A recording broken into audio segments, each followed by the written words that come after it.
From day one, we are told who we should be, how to live, and what's acceptable. Before we even have a chance to discover ourselves, our society has already drawn those lines for us. But what happens when those lines are keeping us from knowing and embracing who we truly are? Welcome to Unbox Yourself with Samantha Fox, a podcast about unpacking and unlearning everything that's kept you from living as your true self. Through honest conversations about your internal emotional landscape, sexuality, coming out later in life, relationships, and the journey to self-acceptance, we break free from the boxes we never chose. Hello and welcome to Unbox Yourself with Samantha Fox. This week I have on a guest named Heather. Heather and I actually dated for a year, the year of 2023. And we ended in a very mature way and were able to maintain a friendship. I brought Heather on today because she has a very specific religious background that was based in evangelical Christianity and is also a lifelong queer. So she knew from very early on that she was not straight and that she was in fact attracted to girls.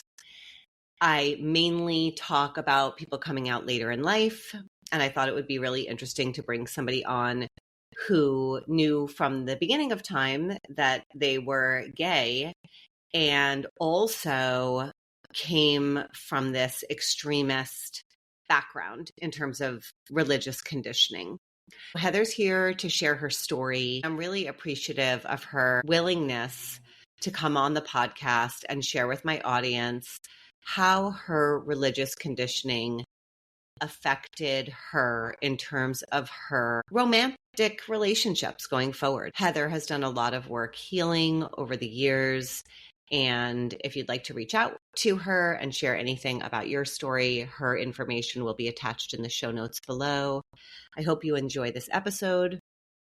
And if this doesn't resonate with you and your background or any of your experiences in coming out in terms of religious conditioning, but there is somebody else that it does make you think of, feel free to send this episode on to them. Thanks so much. Thanks for being here.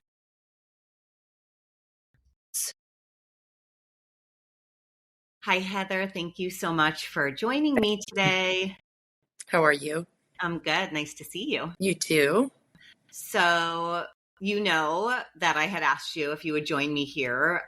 We were talking, I don't know, I think we were FaceTiming or we were on the phone or we were poloing back and forth. I don't remember, but it was a few weeks ago and I was sharing with you this idea that I have about this course that I wanted to create, which was at the time called Soften Your Internalized Homophobia. And I was so excited about it. I think it was a polo. I was leaving you a polo. I was telling you all about it and how, oh my God, this is going to help so many people. And then you left me back a polo and you're like, excuse me, this might sound really weird, Sam, but what is internalized homophobia? Yes. And that moment for me was like, I mean, I was like, oh my God, I am talking to a lifelong queer human who is asking me what internalized homophobia is. Yeah. And so I thought that was really, really interesting. And then I explained it to you. And I know one of the ways I explained it to you was I said, well, that would have been part of what created your alcoholism when you were younger. Yes. And then you were like, yeah. And then I explained it a little bit more and you were like, yes, yes. So I'm going to call internalized homophobia as best as I can queerphobic conditioning because it is a lot softer. But there are a couple of different ways that we end up having these feelings of, I'm going to say shame about who we are. And the one that I typically look at and work with just because it was more my experience is through compulsory heterosexuality. So I always kind of go through this little diagram of like, you know, there's compulsory heterosexuality, which creates homophobia because it's supposed to be one way. And if you're not that one way, then you're different and people are afraid of different, right? So, oh God, those two men are together, two women are together. Oh my God, you know, this is wrong. They're not doing the right thing. This is scary. Right. But then as society evolves, people are like, no, we like queer and gay people. Like, we're good with the queers. We're good with the gays. Like, I Yes. have gay friends. I am an ally. I want them to have all the benefits and the privileges. They are equal to us, right? But then the minute you start to realize that you're having an attraction to the same sex, then a different narrative starts to play, which switches from, I love the gays, they're freaking awesome. And then it's like, oh, wait a minute. Like, what is this? Is this even real? Does this even matter? I mean, this like, I'm making this up. I think I'm making this up. I'm making a big deal about something that's like all this internal chatter starts, which comes from your queer phobic conditioning. Okay. That's typically my road, my path. Mm-hmm. And I know through you, and the year that we spent together, and also other clients, that there is this other path, which is through religion and religious conditioning. Mm-hmm. And so I think your story is interesting and certainly different. You came out when you were really young, and I'd love you to talk a little bit about that, but your story is different. Just you came out when you were really young, yet even though you were out, you still had a lot of, well, certainly queerphobic conditioning and a lot of other conditioning too, that created a lot of distress for you. I didn't grow up with that. It's not my lived experience, I should say, but it is yours.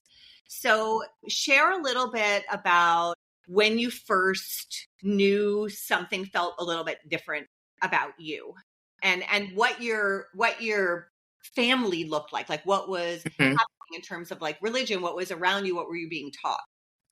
I knew something was a little different when I was probably 6 or 7, that I could feel this pull towards my friends that were girls and dismiss that. I was young. And as I got into adolescence, I definitely could feel this pull towards my friends where I was jealous of their boyfriends and I wanted to spend more time and I wanted them to be mine, so to speak, and had a lot of fear around that. I grew up in a small, white, predominantly Christian town. I was raised by a single dad who was a steel worker, and my sister and I were in the same home. He was a fundamentalist Christian. So I grew up Southern Baptist, meaning everything that had to do with sex was taboo. If you were heterosexual, it was taboo to have thoughts or desire or impulses or fantasies. That was equivalent to sin. And whether you acted on that or just thought about it, it was the same equivalence. So sex wasn't talked about unless it was in the context of the church. And it was always thought that, especially in our town, that you were going to be straight, that you were going to have a family, you were going to grow up, and you were going to raise that family in the church in that town. And then you'd be able to have sex once you were married? Was that if you were going to procreate, it wasn't to have pleasure. It wasn't talked about as my spouse is really attractive or they're sexy or we're going to engage in fantasy or play. It was within the set relationship religion that you go, and if you have sex, it's to procreate. That's the idea, that a man and a woman are together to have children and to raise those children within the church, not for pleasure. Okay. So pleasure was no bueno, basically. No bueno. No. Yeah. And So pleasure meant what? What did you learn about pleasure? I can go back all the way to 8th grade, and I was involved with very conservative ministries in the youth ministry where we would travel around the country, and they would talk about relationship, that you could hold hands. That was okay. Kissing, absolutely not. Fondling, genitalia, thoughts, fantasies, no. Hand holding was the limit. Okay. And then also just what about, did they teach you? I mean, obviously masturbation would have been off limits because that's absolutely off limits. Right. Yeah. But was that said, or was that just part, like you just knew that because nothing was okay except for I holding? remember, and we talked about this briefly before we started, but I remember having a waterbed that had the padded railings. And my dad is very stoic, or was very stoic and very conservative. I remember being caught, as a little girl would, putting pressure on that padding of the rail. And Heather Renee, what are you doing? So there was this unspoken, like, oh my God, what are you doing? Hmm. And it went further that I always have been very tomboyish. I think they would call it non binary today if you were to put a label, but dresses, my God, absolutely not. And I remember my dad saying, put the dress on, and I would not do it. I would not put panties on. I said, if you're going to make me wear the dress, I am going to, at 7 years old, put my knees up. And so everything that had to do with the body, he was Heather. So he never made me wear a dress after that, but it was pretty staunch in how we looked at bodies. And so what was this? I mean, what did you start to feel in yourself with this? Like that, what are you doing on the side of the bed? And I want you to wear a dress. Yeah, absolutely dirty. And I would watch my female friends, even in elementary school, talk about boys, or they would kiss somebody behind the school. And I thought, oh my God. I mean, all kinds of visuals. And I was disgusted by the whole idea. And whether that was because it was a boy and absolutely had no interest, or it was because they were doing something I thought was dirty. Yeah. So then how did you start to come into this realization where you were like, okay, I'm actually really, not straight. Like I'm gay.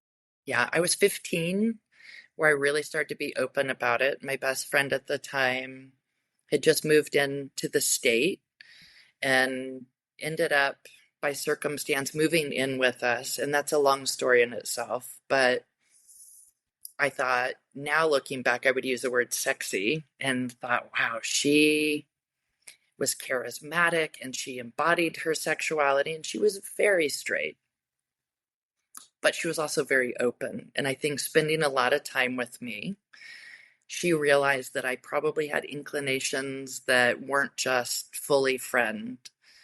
And at that point, I had started drinking. She was a big partier and introduced me to more of going out, and my inhibitions went down. And the more my inhibitions went down, the more I realized I was very protective of her in a way that almost a boyfriend would be, and started to think, oh. So I remember we would take showers together after going to the lake, and we would be drunk out of our mind. And I thought, everybody must be doing this. And my dad, bless his soul, would be out in the living room. God knows if he knew that that's what we were doing. And we weren't engaging in sex, but it was the whole fact I'm in a shower as a teenager with another girl. Did it feel dirty? No, because I was so out of my mind drunk. The inhibition was down. But I would say that's probably when I really started to notice this is kind of fun. Um,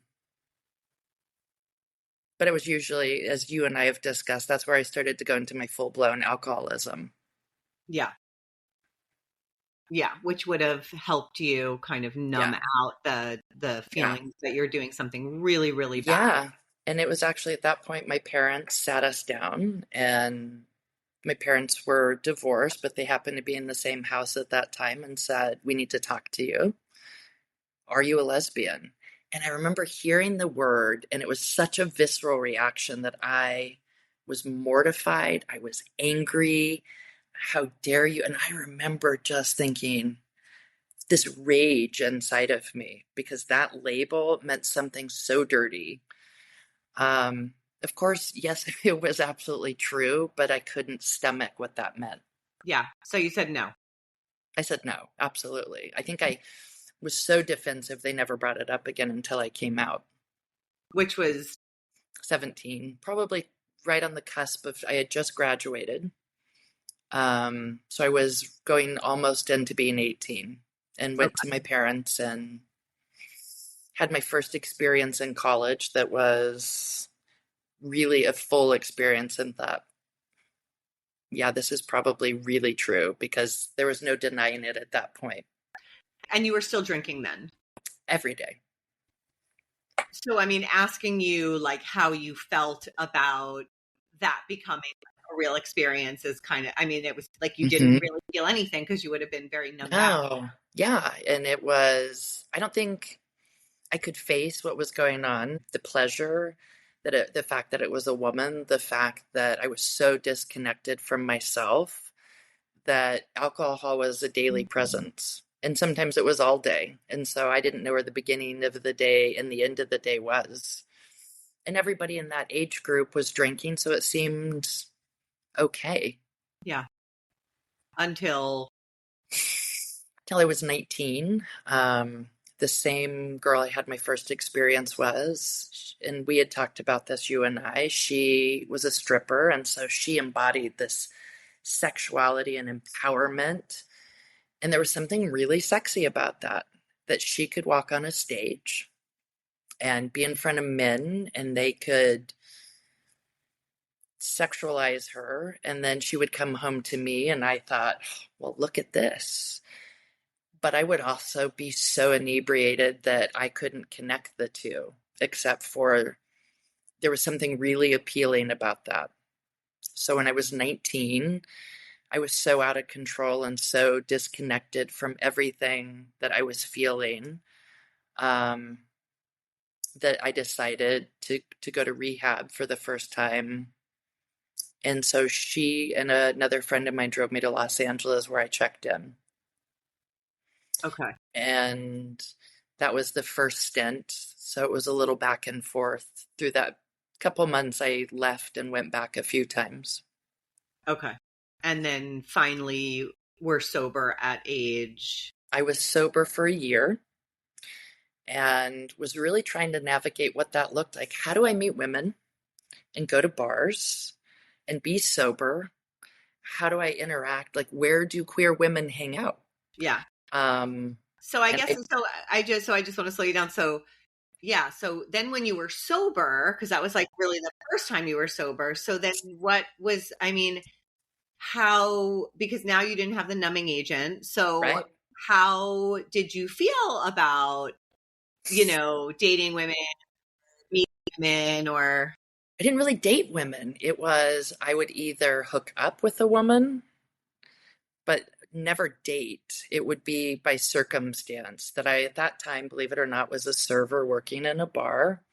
And so my roommates were all women, and they would bring friends home. And by circumstance, I would meet someone, and it was still a disconnect. Like, there was no emotion involved, but I could be physical. And if I was physical, my brain was going 1,000 miles a minute trying to figure out, God, is this okay? Am I doing this right? What are they thinking? I wasn't really present. There was always just a push-pull to it. And so I navigated that way for a couple of years and relapsed and went and used for a couple more years, and then was fully uninhibited and fully disconnected until I met who would become my wife. I was a year sober at 24. Okay. And the relationship with her was like a sexual pull or like a friendship pull? Like, it sounds like you had this separation between. Yeah, I actually at the time had an on and off again relationship with a woman. And it's very funny to think of them as women now because I was in my 20s, but who became my wife was kind of the sounding board. She played this friend role as I would talk and complain about this woman I was dating. So she was definitely in this friend zone, but I relied on her in a way that felt safe and deep and connected and loving in a way that I hadn't experienced with anybody else. It was a trust that I don't think I had ever experienced with a woman, that they embraced me for who I was, where I was at. Mm-hmm. And then somewhere along the line, we'll disagree on when that happened. We decided both to not see anybody else and to start dating one another. And there was on and off, hot and cold through that period. Of dating, you mean? Of dating, we were monogamous. Mm-hmm. I had commitment issues, and I think we were maybe 2 years in, and I think I told her, we're not in a committed relationship, right? Like I was so fearful of what that looked like. Mm-hmm. Although we were living together, I had this visual of what I thought a relationship with a woman was supposed to be: throw up against the refrigerator, raw and visceral, just take me, right? And that isn't the experience I had.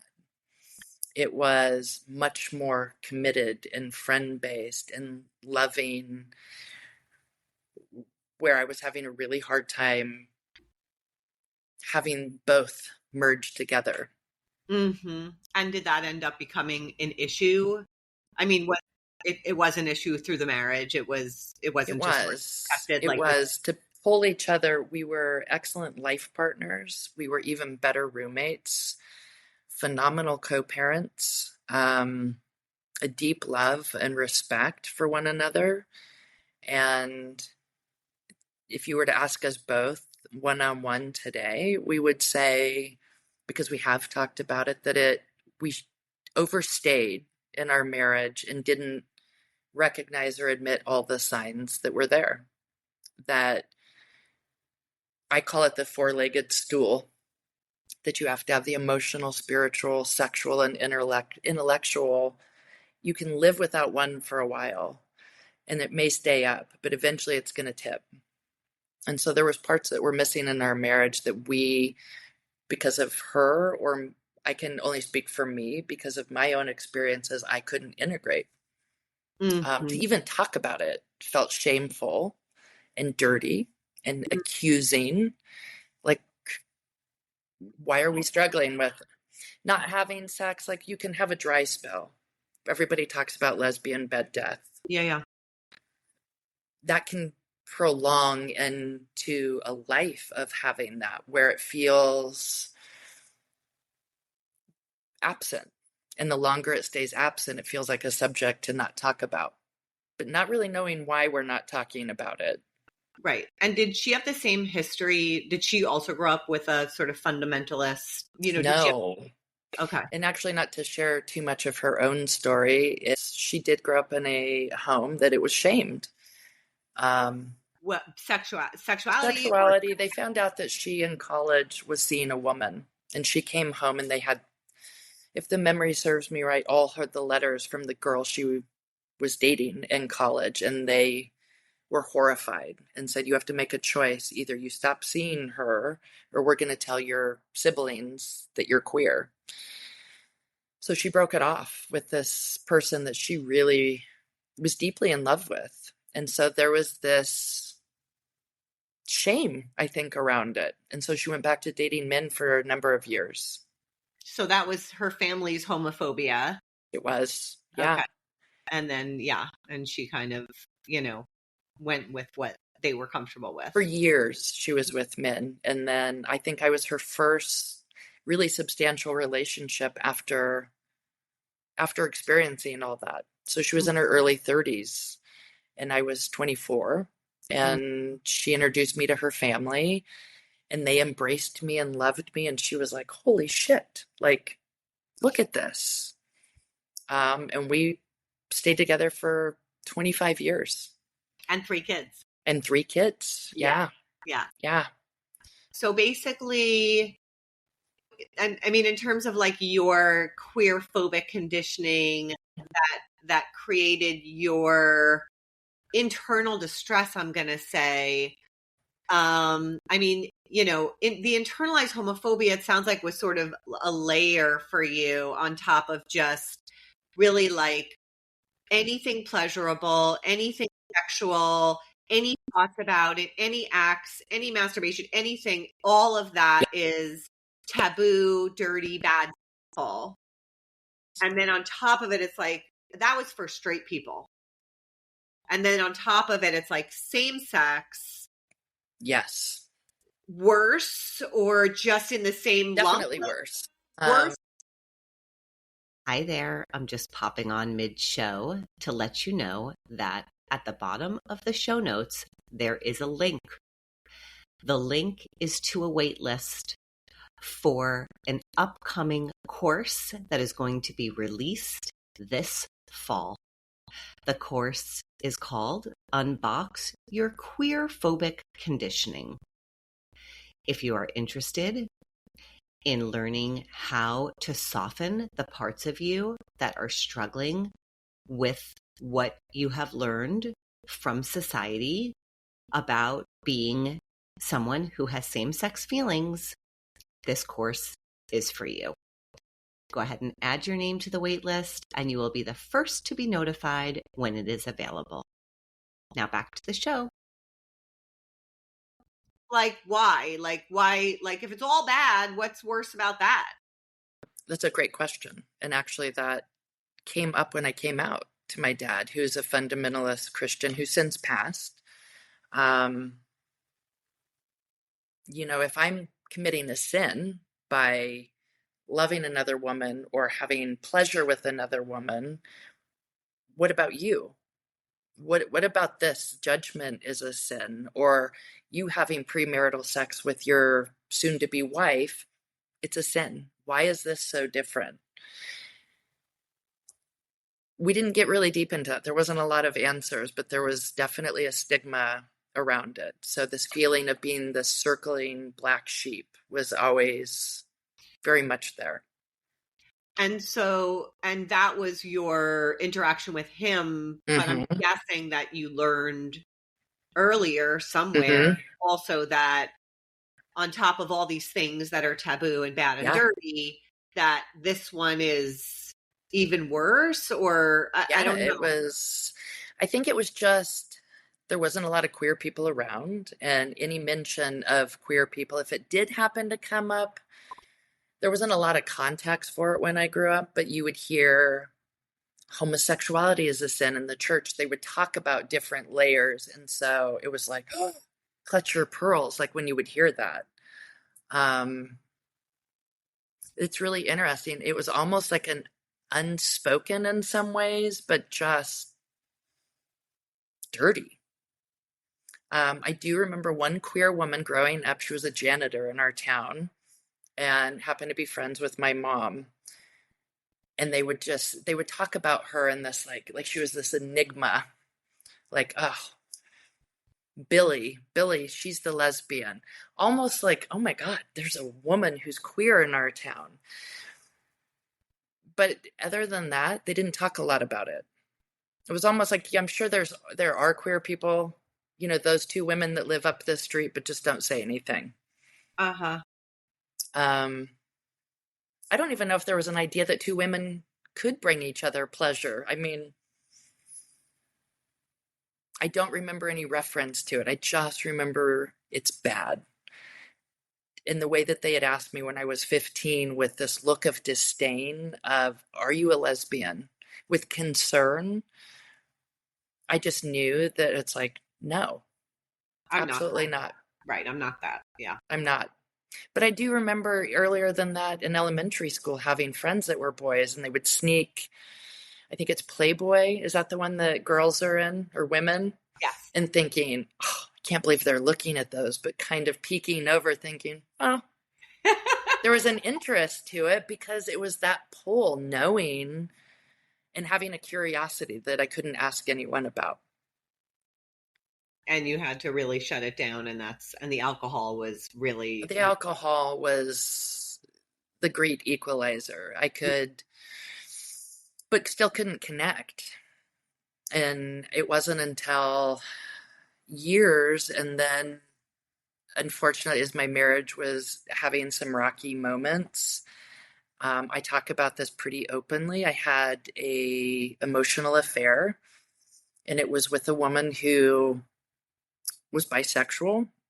We had no physical engagement with each other, but she would flirt in a way that was sexual, and I thought it lit something up that I wasn't experiencing or didn't want to talk about and had shame talking about. Because when my wife and I would talk about it, it really did feel like there was this blame that we're not having sex, or why aren't we? How do we talk about this where it doesn't feel dirty and it doesn't feel accusatory? Because I don't think either of us had the answer. And so now comes this woman that, good, bad, right or wrong, for a couple months, sparked this interest in this sexual awakening in me that I couldn't deny. And I knew that I wanted back in my life. I knew to be whole, I wanted that. Once you started to feel it, like once I started to feel it. I think I wanted it all along. I just didn't know how to talk about it. Mm-hmm. Or was I broken? Was there something wrong with me? And I didn't have the answer for that. And when I didn't have the alcohol, it turned, I would smoke a ton of weed or I would gamble. It would be something outside of me that was external. So I didn't have to focus on what I was struggling with inside. It's just so interesting because it's like this, am I broken? Is there something wrong with me? Is something I hear so often from the women that I work with that are coming out later. And that's what they have felt through their relationships. And it's so interesting to hear you talk about it because you came out when you were 17. So you were also married to a woman and had a family. And it's like, it's a little bit of like a little mind fuck in my brain, you know, when you say it, because I'm like, oh, wait, I've heard this, but it's from these women that are actually married to men. Yeah. And they're not having the feelings and they're like, something's wrong with me. I must be broken. Mm-hmm. It was very much that feeling. And I think if I was really honest, absolutely still one of my best friends, adore my ex-wife. I think that in part we stayed married for so long as this way of showing the people around us. I don't know if we could really put words to it, but I know looking back for me, our siblings would get a divorce or be on their second marriage or something would happen. And we were like, look at the queers. We are doing it. We're still married. We are breaking all the norms. We can do what everybody else can do. And our family is more stable and functional than what you have. Mm. And it was years of that. And I don't know if she would agree with that, but I think it's something that I've reconciled was a part of it. Mm-hmm. But once I had that awakening at the very end of our marriage, she found out about the emotional affair. And it was gut-wrenching. And I had a lot, guilt and shame around that, the years, and this person that I had deep admiration and love for, that I am not all to blame, but I broke, essentially. Mm-hmm. And she asked through that if I was in love with this person, which I wasn't. Do I want to continue this relationship, which I didn't. And if I wanted to have more marriage therapy. And I knew that that was not the answer. And so we ended up dissolving our marriage, and it was deeply painful. So that's where the awakening, I would say, started, where I really reconciled part of that. And that's when I met you. Yeah. And so the awakening there was like, oh, I've been living my life with my partner who's like family and like my best friend, someone I deeply care about. And we have a friendship and a partnership. But I have never been able to integrate any piece of the sensual side. Mm-hmm. Moments, but not fully. Yeah. Yeah. In a way where both of you felt like something was missing. Mm-hmm. But it was hard to talk about. Yeah, I would say in fairness, a lot of people, maybe not all, certainly I hadn't, but when you're really connected emotionally, physically, and sexually with your partner, we would have moments of that would be fleeting, and then one of us or both would go back into our head and there's another disconnect. And we saw a therapist. The one thing that we did not do through our whole marriage, even in the last few years that we sought therapy, was ever talk about the sexual issue. Our therapist gave us a book, Come As You Are, Uh-huh. to do homework, and read it and thought, oh, well, here it is. But that was it. It was like, okay, now you've read this book and now you're on your way. But Oh, what the hell do you do with this book? yeah, yeah. Like, great, now we're here. We're still not talking about it. And we have this book that's putting more pressure. And so when the marriage ended, it was a lot of reflection of what was missing, what was not connected. Yeah. And then you know this story that we met, you and I online, which was Mhm. just a fluke that we connected. Mhm. Um, I don't think either of us had ever done that before and had this deep connection, and it freaked me out. I mean, I thought, okay, well, I'm going into deep waters because I don't know fully how to navigate this, How to integrate. how to integrate, because you were very integrated.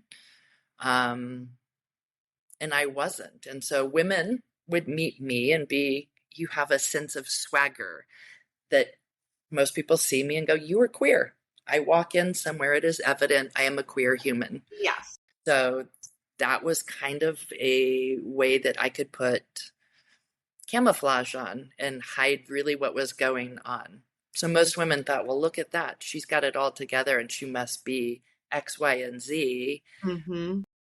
I was not X, Y, Comfortable. and Z. She must be comfortable in all the ways because she's so noticeably Yeah. queer. Yeah. She could walk in the room, everyone's going to look and say, oh, she's queer. Right. She must have all the pieces Yes. integrated. And I was shitting myself in fear. Yeah. And you and I finally was vulnerable with you and told you what had gone on in my previous life and in my marriage and prior relationships. And we were so deeply connected, you and I, and FaceTiming every day and polo and text and trying to get to know each other in an organic way, that I think I even expressed to you, okay, I have always put people in a friend zone. Yes. Or they were sexual, or there was no mixing. Yes. And especially if I was sober. And I think there was a point, without getting graphic, but I was like, okay, I need you to come out a little out of the friend zone because I'm fearful that I'm going to get stuck here and not be able to transcend over to this side. And you were like, okay. And I went, and you did. And it was I still get a little sweaty. You know, but it was pretty funny. And then we met in person. And I think that we both were like, okay, how's this going to work? Yeah. And I was scared to death, actually, when I met you in person.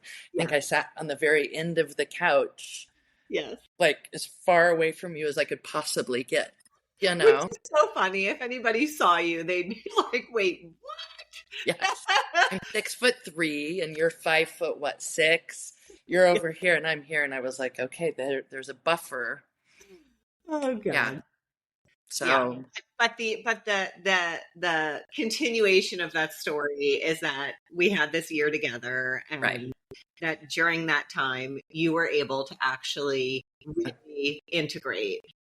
And I credit a lot of that because you were so fully embodied in your own sexuality, not being groomed or formed or influenced by that shame of sexuality. I mean, certainly you've had your own influences and experiences, but with the religious dogma that is so embedded. Yeah, I don't have And that. it's like a specialized form of trauma. It's almost transcends sexual trauma because it's the core of what shapes you in the world. You didn't have that. And it was being able to be fully honest and vulnerable and to communicate that in a way that was terrifying, but you were open and loving. And I don't know, had you not been that human being, would I be able to fully have integrated? And I thought you might be a one off. And I was very fearful when our relationship ended. I thought, oh my God. But I realized that once I was integrated and past that shame, that is still very much a part that I am whole today. Yeah. And pleasure is a part of that, and joy and showing up in who I am, that I wasn't a mistake, that there wasn't anything wrong with me, that it takes a deep vulnerability to be able to own that for ourselves and then to share that with our partners or people that we choose to have a sexual relationship with. So, Well, yeah, I love that. I love that you exited with that and you get to carry that with you now. I Going do. from It's like a special baggage that's not weighing me down, but and I have since met so many people when I share my story Mhm. that have that same shame and a guilt and feel icky. It's almost like an invisible scarlet letter that we carry because we want to be able to share it. But I don't know if most of us feel a safety or who to even share that with. Do you talk to a therapist? Do you talk to your pastor? Do you talk to your heterosexual friends? It's kind of like we're the lost children that Mhm. Yeah. are walking around, and it's so deeply painful that for me, I know I hid it, and I know a lot of people do the same thing and don't know how to form back into what we were meant to be before we were damaged. Yeah, or before you were, I call it like brainwashed, essentially. Right. And that's what's so frightening, I think, about what we see today. Yeah. It's like you have Christian nationalism and taking education away from our queer youth. And, I don't know what the answer is, but I do know that there's a lot of us that are terrified to show who we are and what we're experiencing, even to our own partners. Yeah. Yeah. I mean, I so appreciate you sharing all of this again because I sit with people and I hear their stories and I'm like filling up, like they're telling me their story and I'm just like filling up with tears. And then they like stop talking and I can't even like speak. I'm like crying because of what they lost and like what was like manipulated and controlled Mhm. out of them through evangelical Christianity and whatnot. I mean, It just makes me teary right now because yeah, it's like coming out. I think of a cult is what it feels like, yeah, that you know that you didn't ask for it. You know that you're trying to live your truth and not being comfortable in your own skin is. I fought for civil rights. I was married to a woman, have a beautiful family, and yet I still carried that where people couldn't see it and didn't really want them to see it because there was so much shame around it. yeah. It's so devastating, and I just want to say, like, as in I work both as a therapist and as a coach. One of the things I like to remind people is just that we're born with certain core emotions intact, and one of those is sexual excitement. It's Mm-hmm. actually born with that, and that is made into this like bad thing that is taboo and dirty and like you're marked and you have to disconnect from it and Yeah. disconnect from it and disconnect from it like year after year after year after year. It does such a number on people when they are even healing. Like it can really even be hard to just, I don't know, like really even like allow that in, like to reconnect those wires. It's actually work to, and this is like your human right. Like you were born with this. We all are. And that it's taken in this way is like, Right. it's so painful to hear these stories. I mean, really, it's just, It's mechanical, even in retrospect, to have sex. And you can have sex and you can go, okay, I have this partner and they're a woman. And I meet women all the time that are out. They have a partner and they've left their husband or they've always been out, whatever it is. And yet they're like, I can't have an orgasm. I can't feel this. And they're in their head, like, I have to pleasure. have this. I have to have this. It can't just be pleasure and play and an Yeah. experience. It's something dirty. And so being in their brain, I know I had that for a number of years as well. that I thought if you have sex, it has to be an orgasm. No, it's just being embodied and feeling pleasure and a connection to another human being. Yeah. Can be difficult. Yeah. Well, I thank you so much for sharing this with my audience. And I'm going to put where people could contact you in my Absolutely. notes if they, want to chat with you or like hear more about your experience. So I will definitely connect people to you there. And yeah, and just thank you for being so honest and sharing. No, thank you. Thank you for spending this time with me on Unbox Yourself with Samantha Fox. If this episode resonated with you, share it with someone who needs to hear it.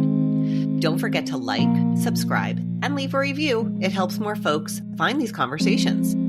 If you're ready to unbox from something that's keeping you stuck, I would love to support you. You can find the application to the show at unboxyoursexuality.com. Let's stay connected. Find me on Instagram, TikTok, and YouTube at Lesbian Curiosity Coach. Give me a follow and join the conversation. Remember, we only have this one time through.